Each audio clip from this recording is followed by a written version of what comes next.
اتنا فرمانے کے بعد پیارے حبیب نے سلسلہ ختم فرما دیا، فرمایا کہ انہی تینوں مقام میں سے کسی مقام پر پا جاؤ گے۔ اس لیے حضرت انس نے اب سوال نہیں کیا کہ حضور اگر حوض کوثر پر نہ پاؤں تو پھر کہاں تلاش کروں؟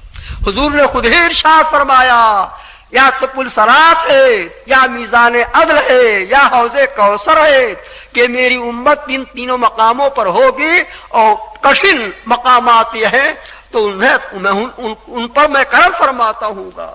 سرکار یہ نے ارشاد فرمایا، حضور نے جس ترتیب سے بیان فرمایا کہ پہلے حوض کوثر کا، پہلے صراط کا بیان فرمایا، پل صراط کا، اور پھر میزان عدل کا، پھر حوض کوثر کا، اسی ترتیب سے تینوں مقام ہیں۔ ان میں سب سے اہم پل صراط ہی ہے۔ کوئی یہ نہ خیال کرے کہ آخر ایک پل ہی تو ہے، جیسے دنیا کے بہت سے پل ہوتے ہیں، ایک پل وہ بھی ہے۔ دنیا کا کون سا پل ہے جو اس کے مقابلے میں ہوگا؟ کہا جاتا ہے کہ دنیا میں سب سے بڑا پل ایک ہی ہے جو افریقہ میں ہے، 11,322 فٹ کا لمبا ہے۔ تو اس پل کو بھی آخرت کے پل سے کیا نسبت ہے؟ وہ پل تو یہ ہے کہ 5,000 صعود ہے، 5,000 استوا ہے، 5,000 حبوط ہے، یعنی پورے پل کی مسافت 15,000 سال کی راہ ہے۔ جب 15,000 سال کی راہ ہے، کس میں بساط ہے، کس میں طاقت ہے، کس میں قوت ہے کہ اس کو عبور کر سکے؟ اسی کو اعلی حضرت عظیم البرکت اپنے سرکار سے عرض کرتے ہیں، آہ وہ راہ صراط بندوں کی کتنی بساط، آہ وہ راہ صراط بندوں کی کتنی بساط، المدد اے رہنما تم پہ کرو رو درود، المدد اے رہنما تم پہ کرو رو درود۔ سرکار کرم فرمائیں گے تو ہی بیڑا پار ہوگا، اور ایسا پل کسی کے حاشیے خیال میں بھی نہیں ہوگا کہ ایسا بھی پل ہوتا ہے کہ احد من السیف وادق من الشعر، بال سے زیادہ باریک ہے، تلوار سے زیادہ تیز ہے۔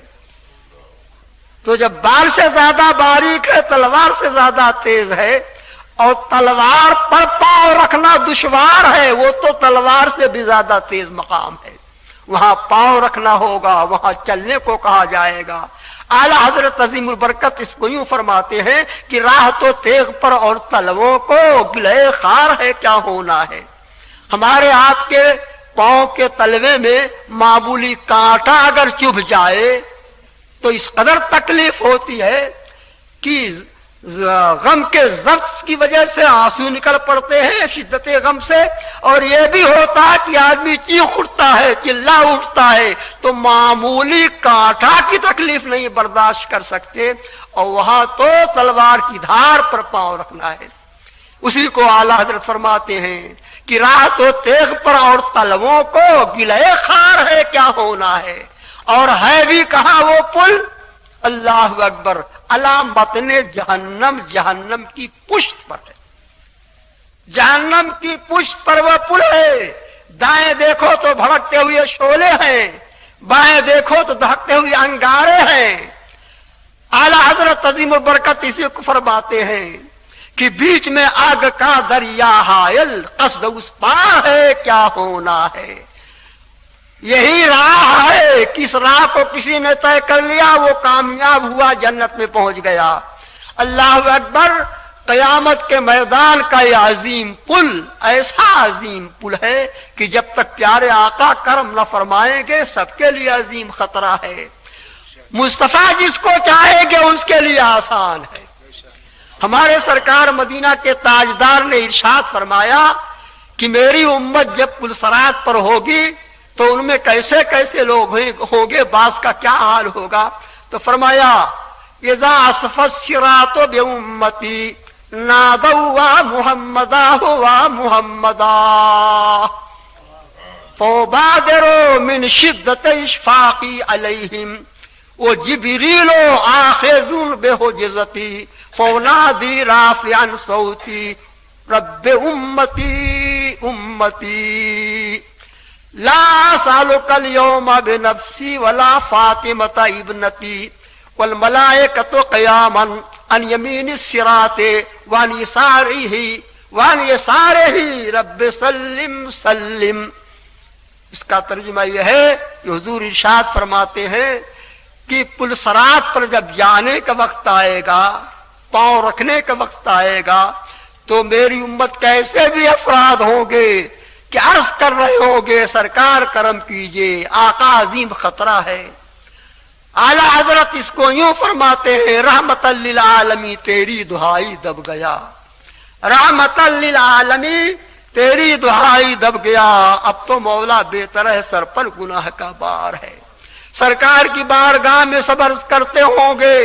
ہمارے آقا ارشاد فرماتے ہیں جب مجھے پکاریں گے تو فوبادرو، میں جلدی کروں گا، جلدی پہنچنا چاہوں گا، کیونکہ میں اپنی امت پر بڑا شفیق ہوں، لشدت اشفاقی علیہم، بہت شفیق ہوں، بڑا کریم ہوں، بڑا رؤوف ہوں، بڑا رحیم ہوں، اس لیے میں جلدی کروں گا۔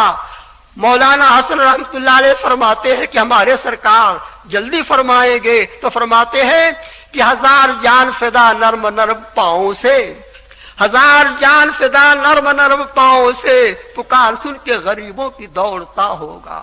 پیارے مصطفیٰ رب کریم کی بارگاہ میں امت کے لیے دعا گو ہوں گے، اور جب سرکار دعا کرنے لگیں گے تو پل صراط کے دائیں جتنے ملائکہ ہوں گے، پل صراط کے بائیں جتنے ملائکہ ہوں گے، سرکار کو دیکھیں گے دعا میں مشغول ہیں تو ملائکہ بھی دعا کرنے لگیں گے۔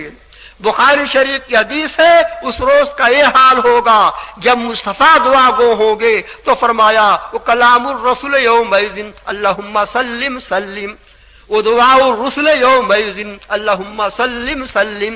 جتنے نبی ہیں، جتنے رسول ہیں، سب دعا گو ہوں گے۔ ہمارے سرکار امام الانبیاء ہیں، اور امام جب دعا کرتا ہے تو مقتدی بھی دعا میں مشغول ہوتے ہیں، ہاتھ اٹھ جاتے ہیں۔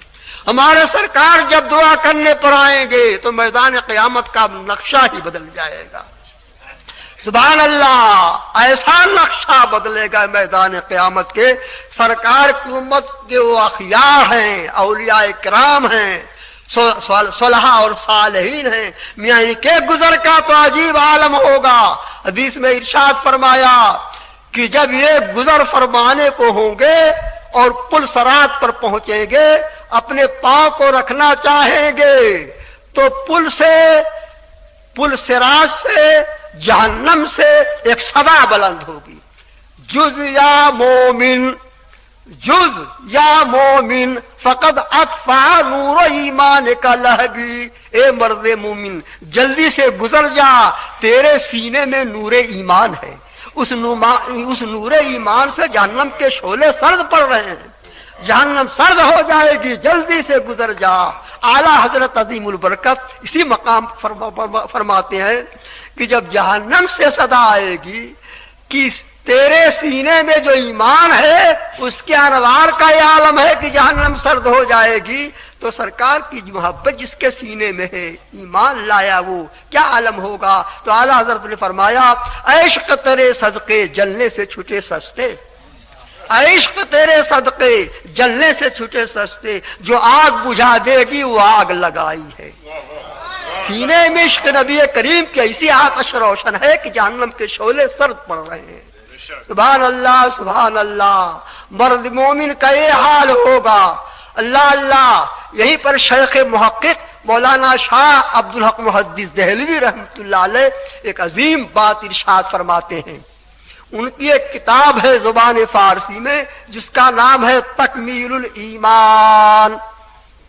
بخاری شریف میں تو یہ ہے کہ تمام انبیاء کرام بھی پل کو پار کریں گے، ہمارے سرکار آگے آگے ہوں گے، انبیاء کرام پیچھے ہوں گے، سب عبور کریں گے پل کو۔